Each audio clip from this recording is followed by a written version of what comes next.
Bob was a very simple, unassuming person who didn't toot his own horn and didn't brag about his accomplishments or his life, because he let his actions speak for him. He's a very humble, modest character. You know, he'd do things a man's just supposed to do and he wouldn't call attention to it. He's kind of the model of what a man just does. We're celebrating his life because he loved all of us, and it's the best thing that we can do, celebrate his life rather than mourn him.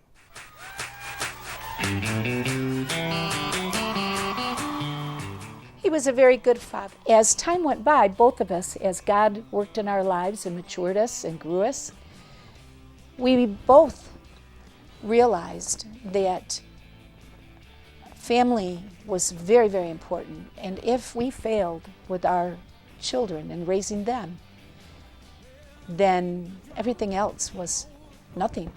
And as God grew us and our faith grew, and as God grew Bob and his faith grew, he realized that God was first. God came first. Because Bob realized that when you put God at the top, God takes care of your family and your job and everything else. Oh yeah, he's a great grandpa. Obviously I lived at home when I had Bailey, and he would rock him every night, and he gave him his little sheep when he was born. He went down to the hospital gift shop and got him a little lamb, and then when Ashley was born, he got her one too. He's a little dirty, all the wear from being loved. And so Ashley got one. And then when Candace was born, he went to find one for her, but they had stopped making it, so she got a little rabbit. But he's always spending time with the grandkids, and he always had to be the first one to take them in the pool and to teach them how to swim. And Bailey was born in January, and he could not wait until April to, take him in the pool. So this little baby is just swimming in the pool with him. And of course, when the girls were born, we lived in California. But when we would come here, that was his thing: take them in the pool, or he'd sit at his computer with them on his lap, listening to music. What's Bailey doing? Pagoda. That's yours. It's yours. Set. Set. Go. I still. There. Who's that?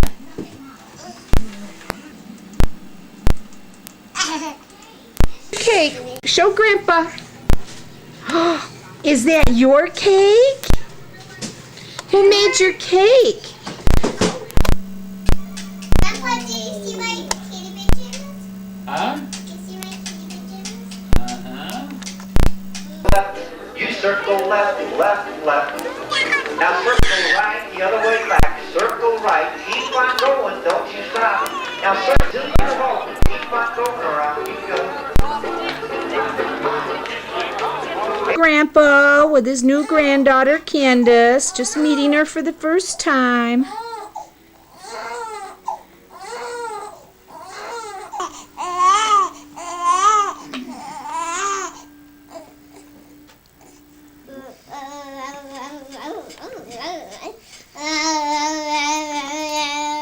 What are you doing?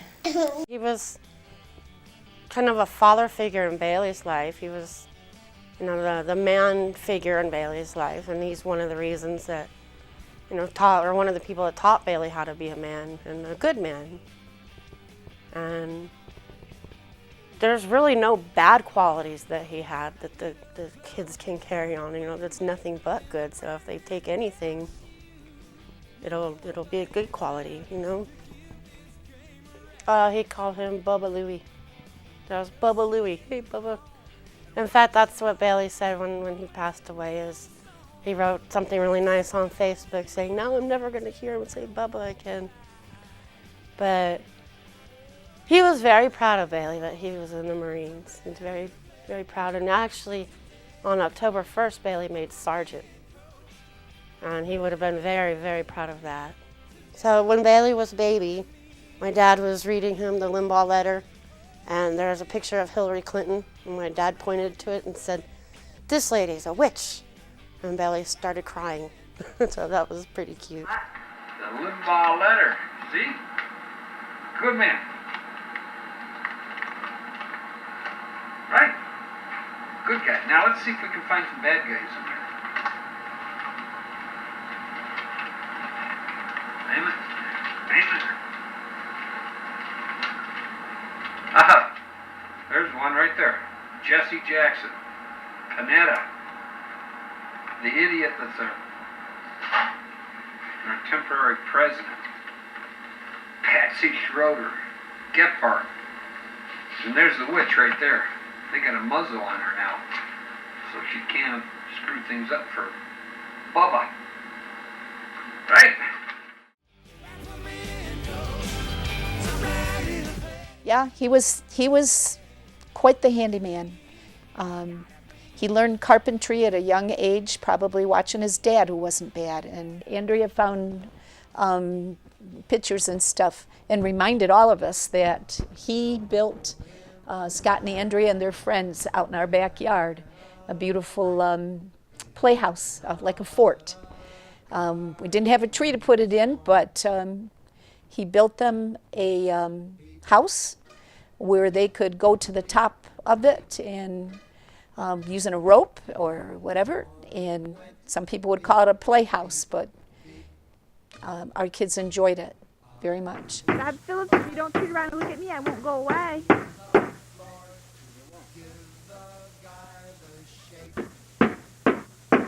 Hey Bob, look at me. He was smart, very smart. Hard worker, and he was giving. All I had to do was call him and say, hey, my house is flooding, and okay, I'll be right there. He was the computer guy, the mechanic, the builder. My house flooded last year, and even though he was sick, he still came over and helped me chop back it out and dump it out. He worked out in the garage. He'd work out in the garage a lot. He loved woodworking. He's got some workbenches that we still have in the garage to this day that he made that are just awesome. I mean, they're big, heavy workbenches that he made from scratch. He just started woodworking one day and put together these awesome heavy benches. He'd used them for years. He made that stuff out of scratch. So he spent a lot of time he loved doing his woodworking, When I was living in El Paso, I lived in El Paso from 04 until about 08, and I had like a brownstone over in Sunset Heights. And, I learned early on, you always keep Guinness in the fridge, because he'd just drop in, right? Like, he'd come over and he'd come over and be like, hey, I heard your AC was having a hard time. AC was working fine, okay? But that's what he would tell me. I'm going to go over to Scott's house and check, because I heard there's a problem. So he'd come over and be like, hey, I heard your fridge ain't working right. Oh, no, I think the fridge is working okay. He'd be like, oh, okay. And then he'd always say, so you got a cold one? You got a cold one? Sure do. Being Yankee and old school, he couldn't say, hey, I just want to come over and have a beer with my son. But hey, I know what it meant. Soon we were doing 90, must have left him. I think what happened, I think that he stopped at the 7-Eleven around the corner, because that, well before cell phones, obviously. And he called, and so we ran out there. And I remember standing outside and waiting for him, going, okay. And then we're, oh, there he is. And comes around the corner, and my brother and I are like, yay! And we just run over and probably boxed each other as to who was going to get in the car first, because it was only a 2-seater. But when he brought it home brand new, I remember that day, yeah.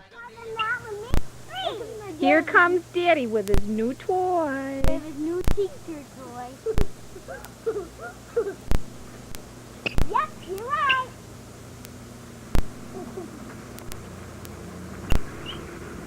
He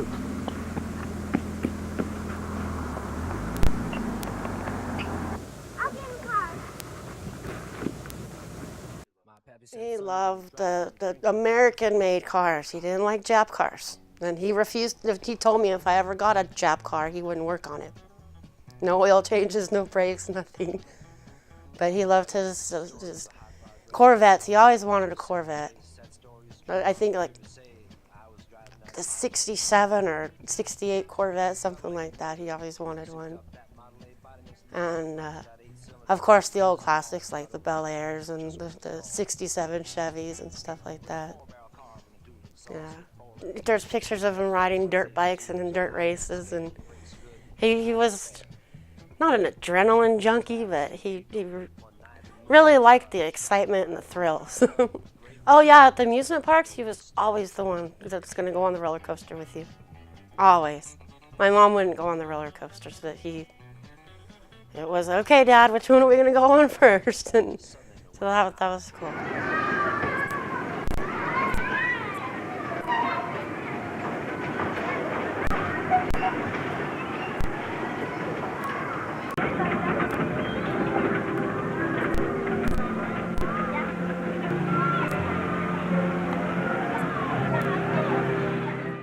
We'd work on the car together.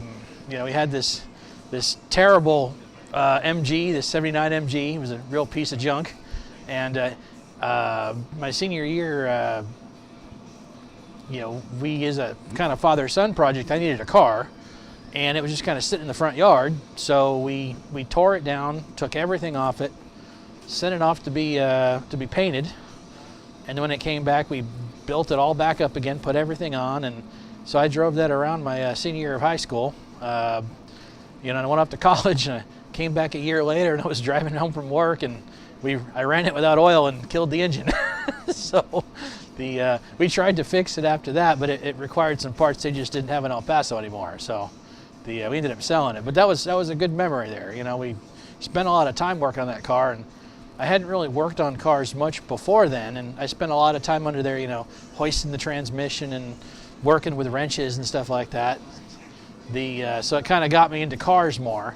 I'm still not the mechanic he was, but I can turn a wrench and kind of figure stuff out. So that was something that was really stuck with me a long time. You would never know that he didn't go to A&M because he was so proud to be there by proxy. He enjoyed the traditions. He liked all the traditions that would go on at the football games and stuff. He liked a lot of that. The A&M and Texas don't play annually anymore. I think they stopped in 2011, but he was there for that game, and so we went to tailgates and just had a grand time. I think after I went to because he later on in his career he started doing the computers for several maquilas over in Mexico, and I noticed that after I went to A&M, he started having a lot more business in McAllen than he had before. So I think he started volunteering for more of the McAllen trips just as an excuse to kind of come through College Station on his way down. The thing about my dad was, he was an old school Yankee, man. Northerner and all that. And the thing about it was he had a way about him that, at times it was like, all business, get to the point, but he had a very wily, subtle sense of humor. And the thing about him was you never saw him sweat. That's the thing about him, is that, a situation would happen, and he was always calm in the face of adversity, and he'd think things through, and he'd come up with a solution, and he'd fix things. And I got a lot of that from him. The when things are just going wrong, he was always the guy that would keep us, keep a clear head.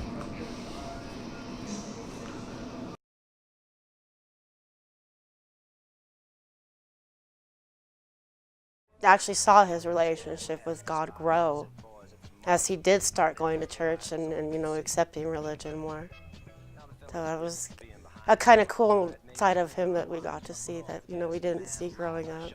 And then when he actually got behind the scenes with all the electronics and all the music and all the background, the behind the scenes stuff, that's really what piqued his interest. And maybe that was God's way of calling him into the church, was by having the cool stuff that he could play with and all the videos that he could make and whatnot. And that was his relationship, with the church. And it's really cool that the church welcomed him in and let him do media.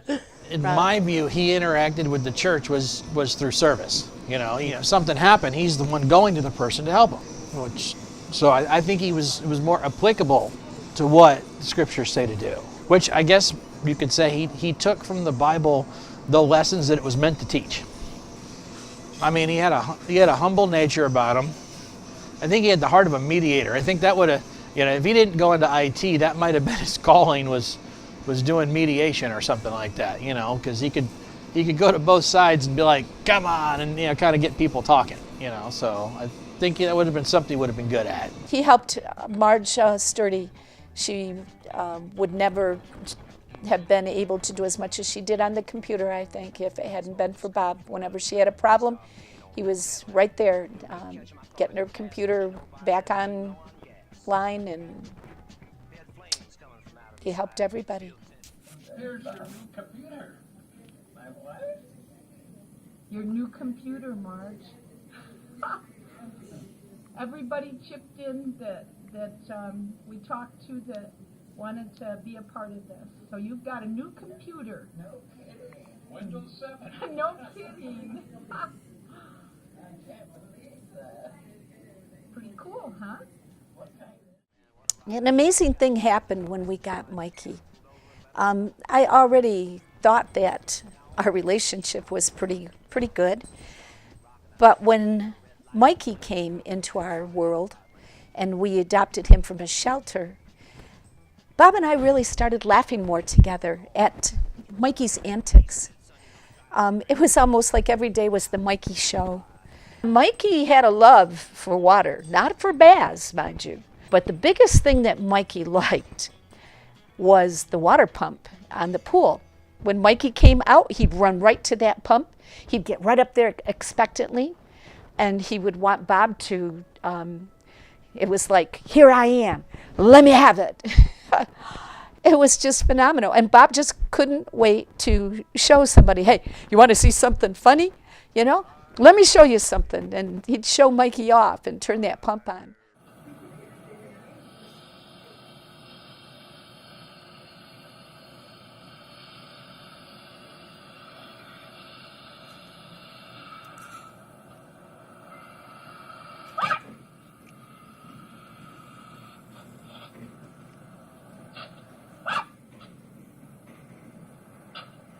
Let him get closer because he's jumping out of the frame.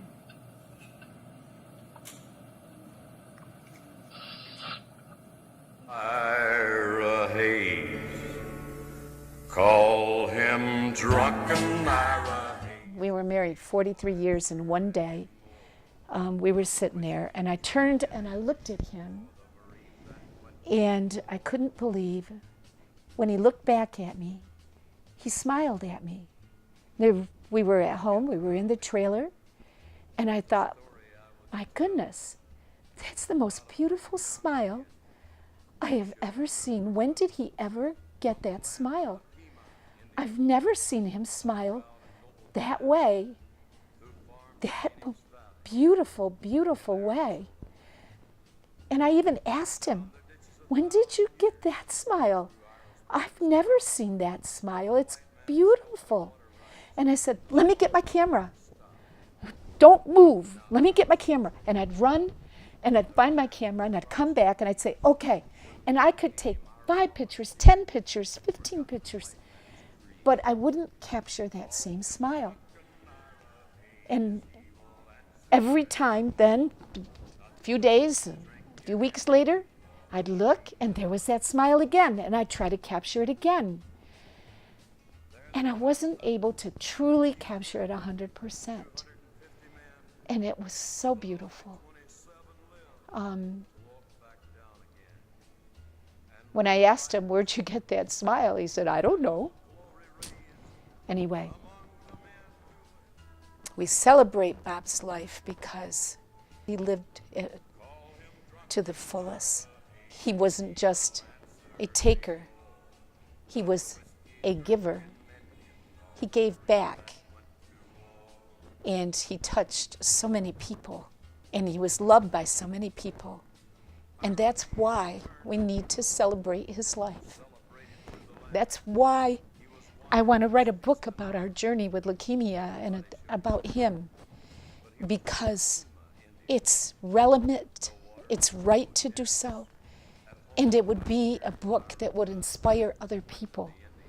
And this whole celebration of life and this whole 2 memorial services in addition is a tribute and the last thing that we can do for Bob to honor him in that way.